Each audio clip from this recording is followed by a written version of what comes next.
Welcome to the Sell My Business podcast. I'm your host, Jeffrey Feldberg.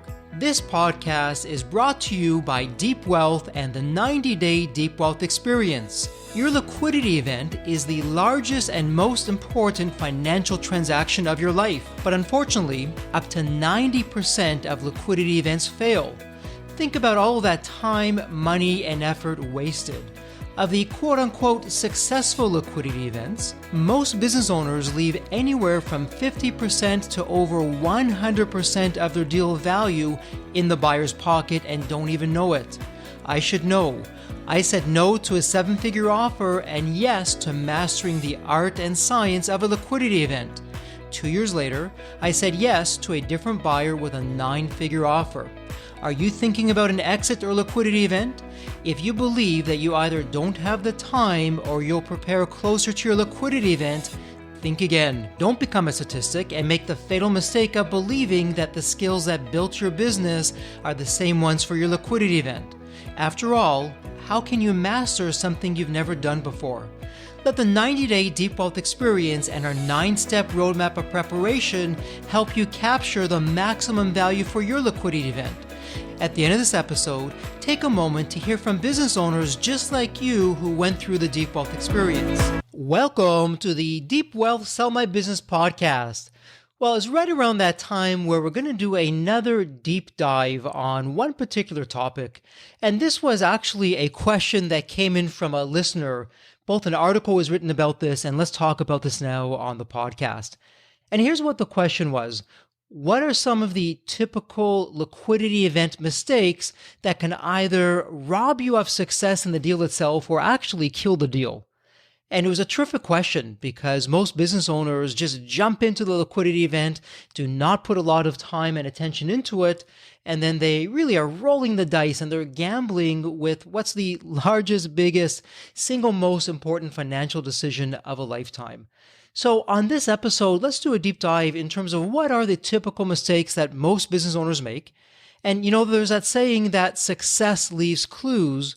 Well, so does failure. When we know what not to do, that's just as important as knowing what to do.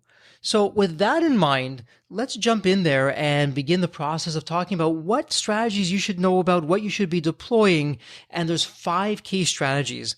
And the first one may come as a surprise to you, but I'll just throw that out there. And that's why you need to prepare more than you think you do. And again, for most business owners, when I speak with them, the typical attitude is, hey, Jeffrey, you know what? When I'm ready for a liquidity event, I'll just call up the investment banker and my company will be sold in less than a year. And technically, that's probably true, but it's not the outcome that you want. Because when you're not prepared, all kinds of things are going to happen. I want you to think about preparation in a completely different light. Most business owners, when it comes to preparation, not just with a liquidity event, but preparation in general, they think of it as a pain in the you-know-what. But when it comes to your liquidity event, preparation, I want you to view that as a key. It's like a magical key. And the key of preparation, this is what unlocks your enterprise value. In the 9-step roadmap, which I'll be talking a lot about today, as we talk about the 5 biggest mistakes that you can make for a liquidity event, I want to turn to step number 4, and that's due diligence. Now, you've all heard of due diligence, and I jokingly say that if you want to see a grown person cry, just mention 2 words, due diligence, and that'll do it. But what we do with step number 4 is we turn due diligence on its head. What do I mean by that? Well, in the 9-step roadmap, you master the art of due diligence, but very specifically, you're doing an internal due diligence audit. What does that mean? Why should I be doing that? Why are you asking me, Jeffrey, to do the due diligence twice, before the liquidity event and during the liquidity event? And they're all terrific questions. Let's go through what not to do and what happens, and then I'll walk you through why you want to do this. And this all revolves around preparation and the internal due diligence audit. Again, most business owners, and you know the statistics, I say it again on every episode, I'm like a broken record, but they're worth repeating. Up to 90% of liquidity events fail. Think about that for a moment. all that time, that effort, and your hard-earned money is for nothing. And as I jokingly say, it's not a joke, but as I jokingly say, you'd be better off going to your favorite casino and just gambling away that money. You'll be put out of your misery a whole lot earlier, and you'll have fun while you're at it. So when you don't prepare, congratulations. You now have a second full-time job, otherwise known as a liquidity event. So you and your team, you're running the business, but now you're doing the impossible. It's literally impossible for you and your team. You are trying to get the business ready. You're having the investment bankers asking all kinds of questions, all kinds of reports. You need information, data, budgets, projections, the list goes on and on. So there goes your weeknights. There goes your early mornings. There goes your weekends. And now you're finding, geez, I'm just flat out of time. Your stress is through the roof. And there goes all the health and the pressure that comes along with that. And then you get to the point where you realize, you know what? I don't think we can do this. We're going to have to go outside, get some outside consultants to help us put this together. And there goes your money, because you're asking very talented but expensive people to do these reports for you in a short time frame. And that is not the way to go. When you do an internal due diligence audit, you're saving your health, your time, and your money. How are you doing that? Well, for starters, you and your team on your own time and on your own schedule, you're now beginning the process of the internal audit. And what we recommend in the Deep Wealth Experience, that's our 90-day system for the 9-step roadmap of preparation, is that you bring on board a mergers and acquisitions lawyer to help you go through the internal audit. So now with the M&A lawyer on side, you're going through the internal audit at your own leisurely pace. You're learning more about your business than you ever would have thought possible. You're saving the money because you're not having these outside expensive consultants come in and do it for you. And because you're doing it on your own time at your convenience, you're not under the pressure. You're saving your health. You're actually, believe it or not, you can actually enjoy the process, because everything that I'm going to be talking about today, this all goes back to really you're doing two things with preparation. And that's the thesis with the 9-step roadmap and the 90-day Deep Wealth Experience.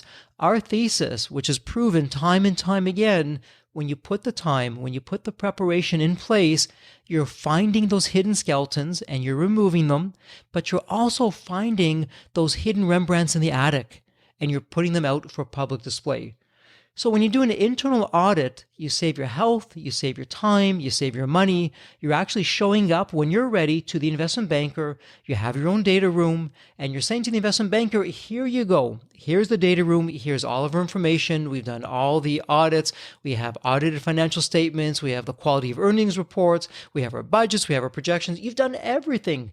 Who does that? Well, you do, but aside from you, nobody else. And investment bankers love it because it shows that you're prepared. And talk about making an incredible first impression, not just with your investment banker, but with all of your advisors. Because when you do that, you are ready to go and you have the confidence that comes along with that. Now, you may be asking, okay, Jeffrey, you kind of didn't have me at the beginning, but you have me now on an internal audit. It makes sense. How long does it take? It's a good question. And the short answer is it depends. Well, you may be saying, what do you mean, Jeffrey? It depends. It really depends on you. Some business owners, when they're really organized, they can do it in 9 months. For most business owners, it's up to 2 years. So if you want to say somewhere between 1 to 2 years that you can do that preparation, that's how long it's going to take. Now, if you're groaning, don't groan, because I have some good news with this. What you're actually doing when you're doing the internal audit is you're also finding ways to grow the company. The 9-step roadmap of preparation, we could just as easily call it the 9-step roadmap of growth, because our strategies of preparation are one and the same for growth. And as I like to say, create a thriving and profitable business that you keep forever or sell it tomorrow. The choice is yours, but either way, it's a terrific choice. So strategy number 1, to wrap that up, is why you need to prepare more than you think. What's strategy number 2? And this one is a terrific one. And pay attention here. Strategy number 2 is why you must crack the investment banker code so you can thrive and prosper. Now, you've heard me say this before. It's worth repeating. I will say it again. Not all investment bankers are equal. There's two types of investment bankers, and most investment bankers fall under the category of what we call a transactional investment banker. What's a transactional investment banker? I'm sure you've spoken to these investment bankers when they've perhaps cold called you and they want to take your company out to market. They have a terrific narrative. What a transactional investment banker will tell you is this: hey, Jeffrey, I know your industry inside and out. In fact, I've done most of the deals in your industry. I know who all the buyers are. I know who the sellers are. I know what's going on. I know the trends. I know your business. I can put together a list of buyers very quickly. Because I know your business, you're not going to have to prepare all that much. I will take you to market and we'll get you a deal. Now, on the surface, what's being said is absolutely true. But as the saying goes, it's always in the details. So what's wrong with that? You may be saying, Jeffrey, a transactional investment banker, they know my business. They've been involved in most of the transactions, so they're experienced. They're a subject matter expert in my specific industry. Why wouldn't I do that? Well, what's being conveniently left out is that a transactional investment banker will do deal after deal after deal with the same buyers. So I want you to think about this for just a moment. You are a one-time transaction. You know what? Maybe you'll be a two-time transaction. If you really push it, maybe you'll have 3 liquidity events, but that's about it. Now, I want you to think about the value of your liquidity event compared to the many deals that a transactional investment banker will do with the same buyer again and again. We're talking hundreds of millions of dollars, if not billions of dollars over a lifetime of that business relationship. So here's a question for you. Is your investment banker going to really push that buyer to the wall, upset that buyer, get the best absolute value for you, and ruin that relationship with that buyer just because you're the client? Of course not. And what you don't realize, and listen, we've had investment bankers on the Deep Wealth Summit Business podcast. I'd encourage you to listen to those episodes. I'll put those episodes in the show notes. And we've had investment bankers who have said, hey, I've been on both sides. I've been a buyer, I've been a seller. And when I was a buyer and I was working with investment bankers, I would tell the investment banker, I know you're telling me that this company is worth $90 million, but you know what? I really see it being worth as $65 million. Oh, by the way, I have a book of business that's going to be coming up. It's hundreds of millions of dollars. You know, if you can't bring that company to me at $65 million, why don't we talk maybe in a year and a half or 2 years? Lo and behold, what do you think happens? The investment banker is coming back and that $90 million company is coming in at $65 million. Now, for the sake of this conversation, I've just been filling in some of the numbers there, but that's what happens and it's not far off. You got to listen to the episode, so it's absolutely crazy. So you want to stay away from transactional investment bankers. Their positives, again, they can take you quickly to market. They can put together a list of buyers. They know all the buyers. They know your business. But the downside is you're getting any deal, not the best deal. Where you want to focus on is what we call the advocate. So an advocate investment banker, here's the narrative of what you're going to hear.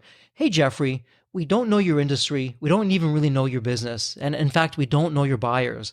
But leave it with us. We'll learn your business. We'll go out there. We will cast a very wide net. We're going to attract a lot of buyers. And we'll work with you through the competitive process to find you the best buyer. Now, at first glance, you might be saying, Jeffrey, are you nuts?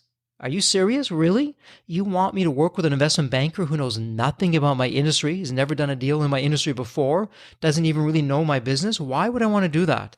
Well, if you're listening carefully to the narrative of the investment banker, what you heard was, and this is key, we don't know the buyers.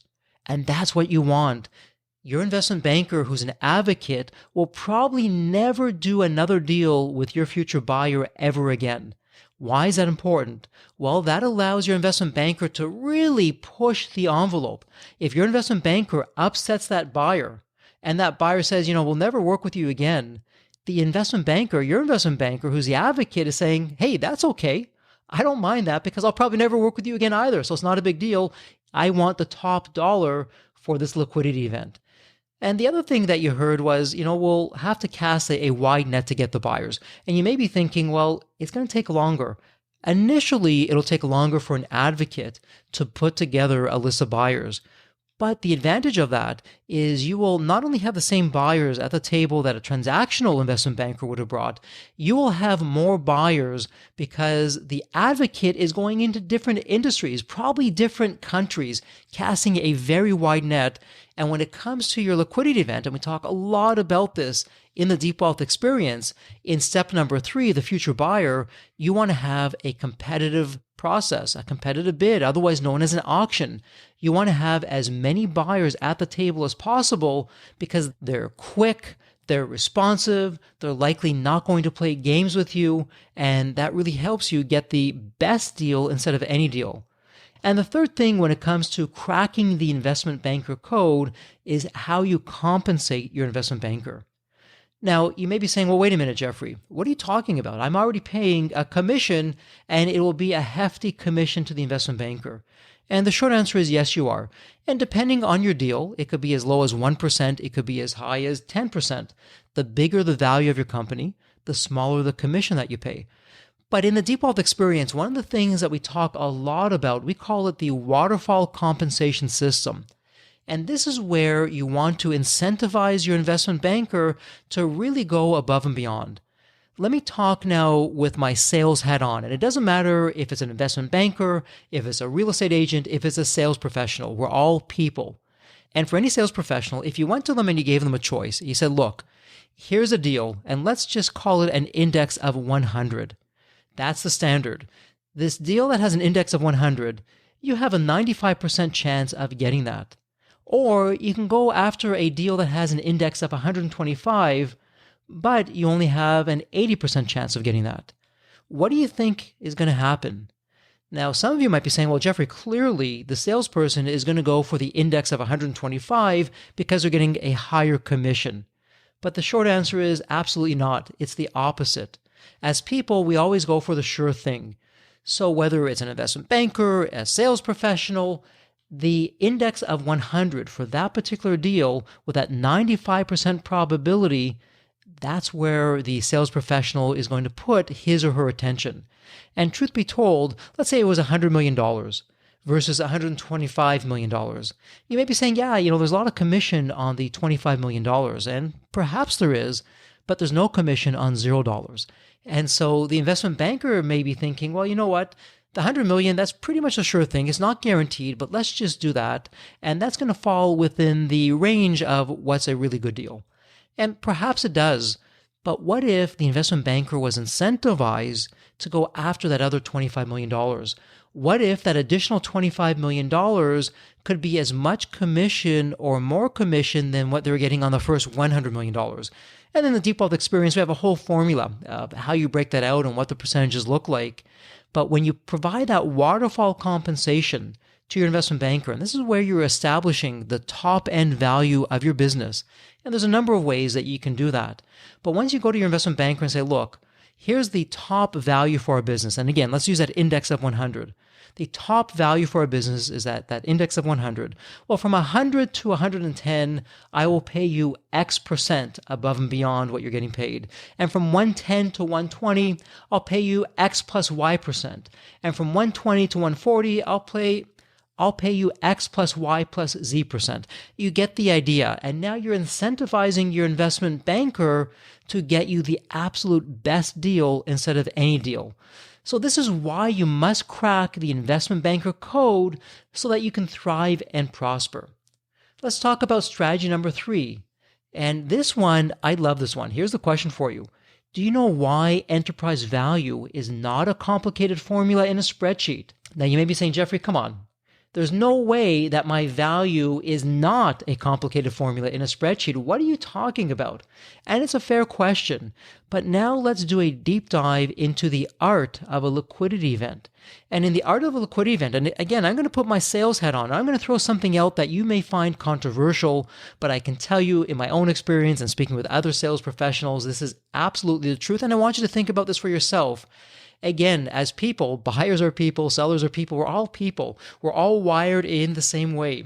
People make decisions based on emotion first, and they justify it with logic later.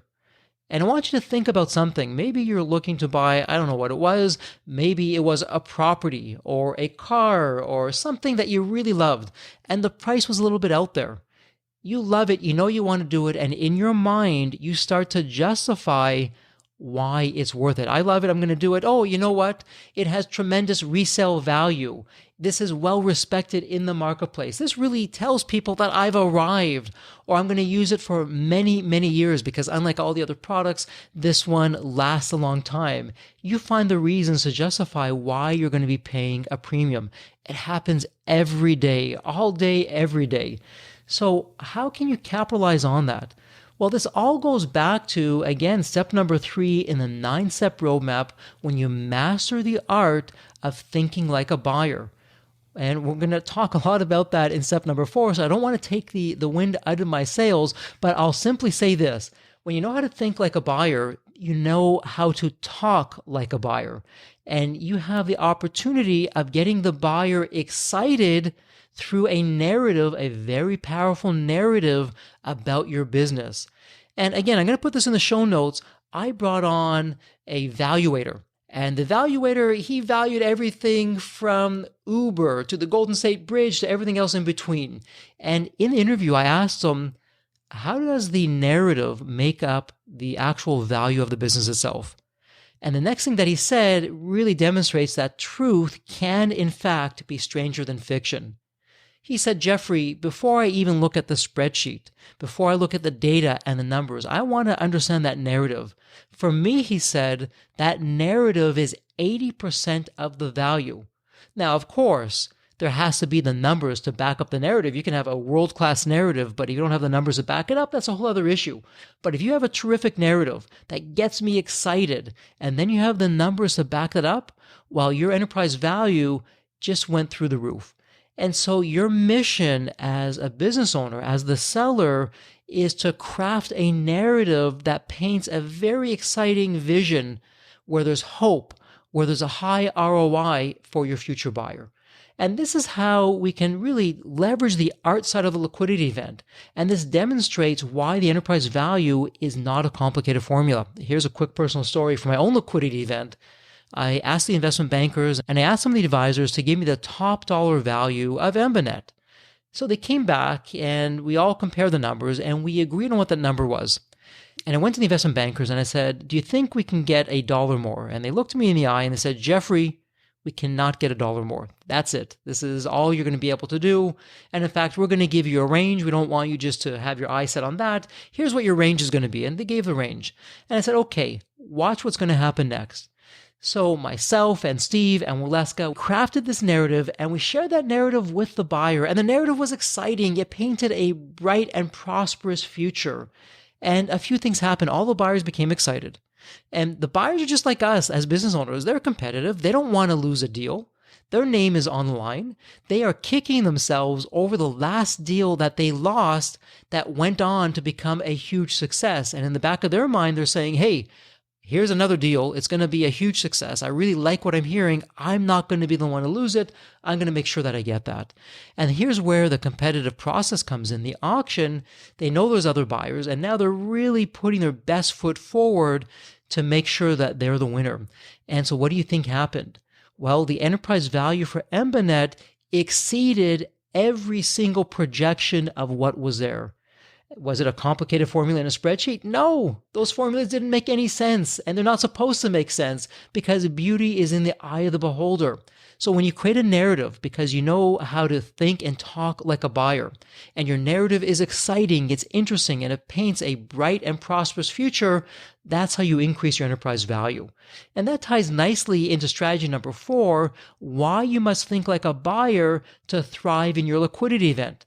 So I have a question for you, and if you've been listening to the podcast for a while, you're going to know the answer, but let me ask it anyways. What is the world's favorite radio station? Do you know it? And by the way, this is the same radio station. It's the favorite radio station of your future buyer. Well, it's called WII.FM, the What's in It for Me radio station. And when you master the art of thinking like a buyer, you're tuning into WII.FM. And when you learn what the buyer is all about, what they're looking for, what you're doing is you're figuring out, how can I solve a painful problem for the buyer? After all, your buyer didn't just show up to the liquidity event just because it sounded like a good idea. Your buyer showed up to the liquidity event because they believe that you can help them solve some kind of a painful problem. And depending on how well you do it, your buyer will pay a premium for you. So you're ensuring that you demonstrate how you solve the problem. You demonstrate how you reduce the risk for that buyer of why there's going to be a high ROI.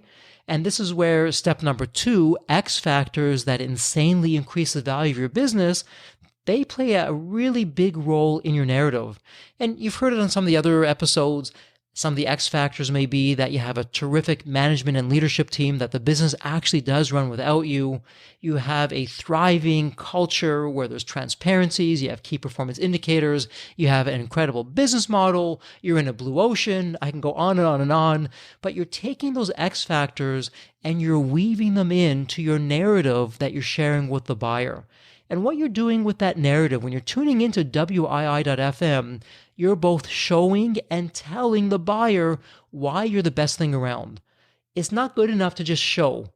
If you just show the buyer and you can't tell it with the data and the facts and the quote-unquote proof, they're not going to believe you. And you can't just tell, because the data and the facts and the figures in and of themselves, they're boring. You're going to lose their interest. It doesn't stir the imagination.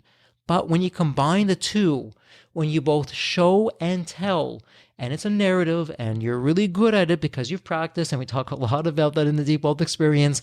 And in fact, in the Deep Wealth community, we have all these incredible subject matter experts who can help you craft your narrative of how you talk and how you sound. Well, when you nail that and when you put that out there, you now get the attention of all the buyers. And you know how to think like a buyer because you've tuned into WII.FM, and that's what's really making the difference. Now, again, does thinking like a buyer show up on a spreadsheet? Is it a complicated formula? Absolutely not. But it's the art side of a liquidity event. And in the art side of a liquidity event, which plays nicely into the 9-step roadmap, because the 9-step roadmap, really a lot of it leans on the art side of doing things. That's where you get the competitive edge. And by the way, just to loop this back around to the first strategy, why you need to prepare more than you think, some of these strategies that I've spoken about, coming up with a narrative, both showing and telling, thinking like a buyer. Do you think you can do that from just showing up to the investment banker today and you're in the market tomorrow? Of course you can't. And now you're starting to see and understand why it's so important that you give yourself the time to prepare. So that's strategy number 4, why you must think like a buyer to thrive in your liquidity event. Let's bring this home. What's strategy number 5? Strategy number 5, why it's all about removing the skeletons and displaying the Rembrandts before your liquidity event. And now I'm bringing this full circle because I spoke about skeletons and Rembrandts a little bit earlier. And that's what I love about the 9-step roadmap of preparation and the Deep Wealth experience. Everything is tied together. It's not 1 + 1 = 2. It's not even 1 + 1 = 3. It's 1 + 1 = 10. When you put all these things together, you have a very powerful package that you're bringing to your investment banker, to your stakeholders, to your liquidity event, to your future buyers. So let's take a step back. Everything always gets boiled down to a very simple story. And as I like to say, let's not confuse simple with simplicity. Preparation, big picture-wise, preparation is doing 2 things. Number 1, it's helping you find those hidden skeletons in the closet and remove them. And please remember that every one of those skeletons that you don't find, that your buyer finds in the liquidity event because you didn't have time to prepare, one of 2 things is going to happen. Either, number 1, you're going to get penalized with your enterprise value, not good, or even worse, number 2, the deal is off. Skeletons are costly. Every mistake that you make is hurting you in ways you can't even begin to imagine. Said in another way, every time you make one less mistake, you have a higher enterprise value, and that's the power of preparation. But the second thing that we do with preparation, those hidden Rembrandts in the attic. And you may be saying, Jeffrey, what the heck is a hidden Rembrandt in the attic? Well, these are areas that you're world class in, but you probably took it for granted that you're world class. You think, well, everyone is doing this. I'm doing this. My competition's doing this. It's not really special. Well, I have news for you. It is special. You are world class in 2, maybe 3 areas, probably even more than that when you look to find what that is. And this is what's so powerful. In fact, this is why step number 2 of the 9-step roadmap, X factors that insanely increase your enterprise value, we put X factors as step number 2 because many X factors are Rembrandts. And the Rembrandts and the X factors, when you know what those are, and you take that to your marketplace, to your stakeholders now, even before the liquidity event, number 1, you're going to impress your customers. And number 2, you're going to get more customers than you would otherwise. A quick example, at Embinet, we knew that having long-term exclusive contracts that were 10 years were important, but we didn't realize how important they were until we really got involved in the world of mergers and acquisitions. And once we realized that those exclusive contracts for 10 years were Rembrandts, we began to broadcast that to our existing clients, also to prospective clients. And what was interesting was prospective clients said, oh, well, look at this. So-and-so has a 10-year contract with Embinet. Well, if Embinet is good for them, they must be good for me. And it helped us get more business because we put that X factor, which was a Rembrandt of those exclusive contracts, out there. And for every X factor that we identified, Embinet was in a blue ocean. Our business model was an X factor. When we put all that out there, it became exciting, particularly during the liquidity event, because it showed the buyer how we're reducing risk. It showed the buyer why there's a higher ROI for them. And again, that's what the buyer wants. They want the minimum amount of risk for the highest ROI, and that's really what you're doing. So the buyers love hearing both about your X factors and your Rembrandts. But here's something else that you need to know, and I'm going to use the word vulnerability. When you're talking about some of the mistakes that you've made, some of the skeletons that you have in the closet, it's important that you share that with your future buyer. Firstly, if there's a skeleton that you can't get rid of, you always want to be upfront about that. You're telling your investment banker about that right up front. The future buyer is going to know about that right up front, because if you don't, and as business owners, sometimes you want to say, well, maybe I won't say that. Maybe I'll just kind of keep that behind the scenes. You don't want to do that. If you do that, the buyer's going to find out anyways. You're going to lose the trust of the buyer. And remember, in the world of mergers and acquisitions, the currency is trust, not money. So you want to always be upfront. But when you know how to tell a good narrative, and you can go to a future buyer and say, listen, we need to be upfront with you. We tried to expand internationally. It took us 2 years. We lost XYZ dollars, and it was a complete failure for us. And looking at that, we know we failed because we weren't properly capitalized at the time. We didn't have the experience. We didn't have the right talent. Now, Mr. or Ms. Buyer, we researched you, and we know you definitely have the capital. You do have the experience, and you also have the people. So really, our failure is your gain. And here's how it could work for you. And then you go into detail of what that could look like for the future buyer. In that one instance where you're vulnerable, you showed where you really messed things up. What do you think just happened with that future buyer? Number one, there's a tremendous amount of respect because you shared not only how you messed up, but why you messed up. You're putting that on the table. You're gaining that trust of the future buyer, but you didn't stop there. You went on and you explained to the future buyer how your loss is the buyer's gain. And who wouldn't want to do that? And the other thing, just as we wrap this up for the third point of why it's all about removing the skeletons and displaying Rembrandts before your liquidity event, at Deep Wealth, we have a word that we ban from ever saying, and we certainly don't want to see it in the deal. What's that word? It's the E word, otherwise known as an earnout. We don't believe in earnouts. When you remove the skeletons that were your blind spots that you didn't know about, and you then put some light on them and you now remove them, you are doing so much in terms of, number one, increasing deal certainty, and number two, because you've done your preparation, you have a competitive bid, you're having an auction, you can now eliminate an earnout. In that competitive bid, because you're prepared, because you have a terrific narrative, because the buyer's excited, because you've demonstrated, you've shown, you've told, you've done all those things, you can ensure that an earnout is a no-fly zone for you, and it doesn't show up in the LOI, and it doesn't show up in your purchase agreement. And again, it all comes back to preparation of why it's a competitive edge.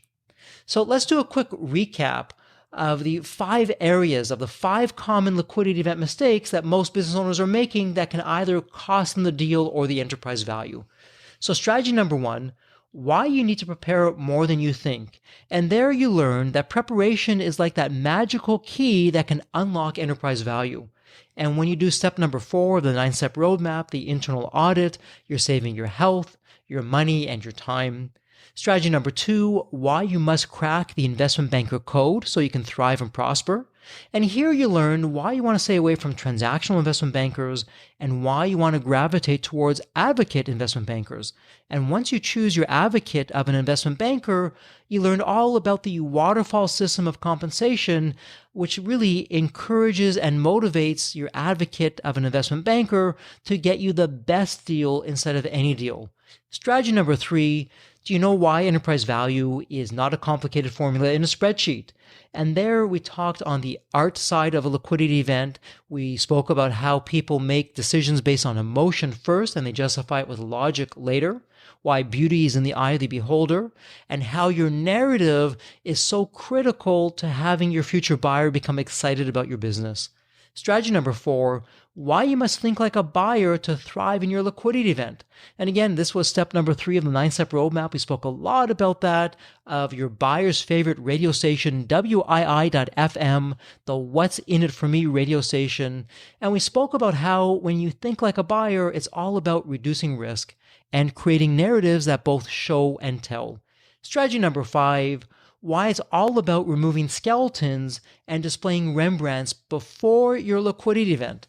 And this goes back to the whole preparation side of things, where you've taken the time through your internal audit that you've identified the skeletons, you remove them, because you know every mistake that you make will either lower your enterprise value or it'll kill the deal. And you also know that some buyers may actually want you to make mistakes because they're looking for every excuse to penalize you. But you also learn that when you remove your skeletons and you put your Rembrandts out for public display and you create such a powerful narrative that's compelling, it gives you all the ammunition that you need to eliminate an earnout. So there you have it. Those are the 5 liquidity event mistakes that rob you of enormous success. And now that you know what not to do, you also know what to do. And on that note, you're all set to begin that process of preparation. So as we wrap things up here, I have a question for you. Did you enjoy this episode? Did you get value from it? Well, if you did, I would love it if you went to your favorite podcast site and give us a review. Your reviews help to get the word out there so that we can pay it forward to more business owners. And also, if you liked what you heard, if you got value from today, why not think about going through the 90-day Deep Wealth experience? You'll immerse yourself with other successful business owners from different industries. They're not your competitors. You'll learn the exact same strategies of preparation that I use for my liquidity event, my 9-figure liquidity event. And you'll also get success coaching. It doesn't get any better.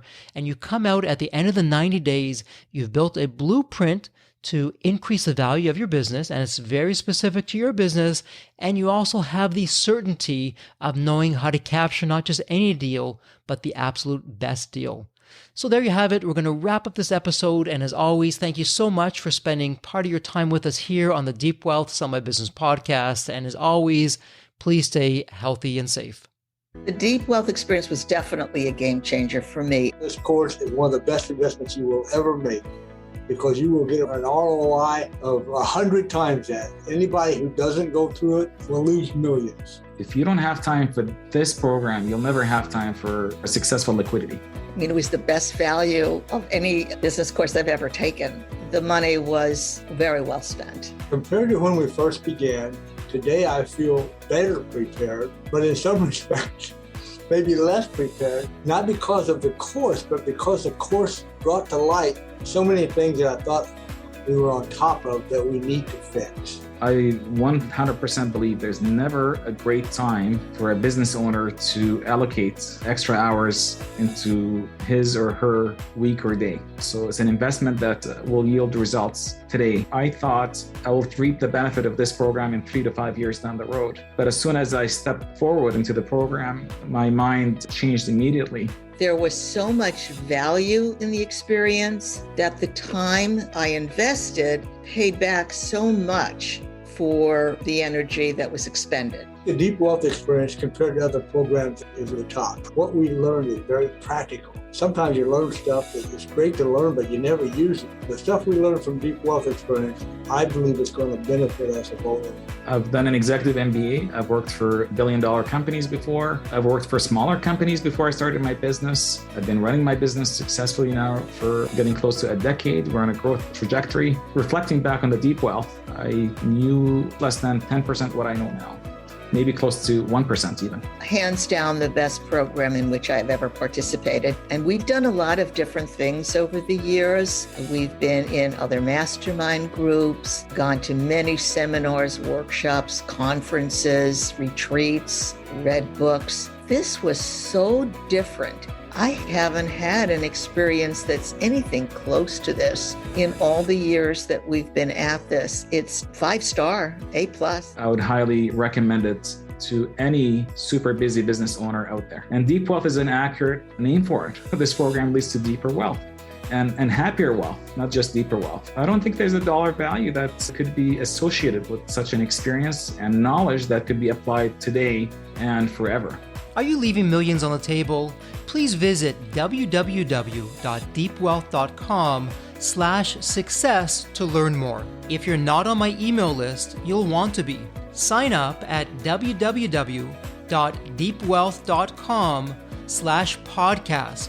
And if you enjoyed this episode of the Sell My Business podcast, please leave a review on Apple Podcasts. Reviews help me reach new listeners, grow the show, and continue to create content that you'll enjoy. As we close out this episode, a heartfelt thank you for your time, and as always, please stay healthy and safe.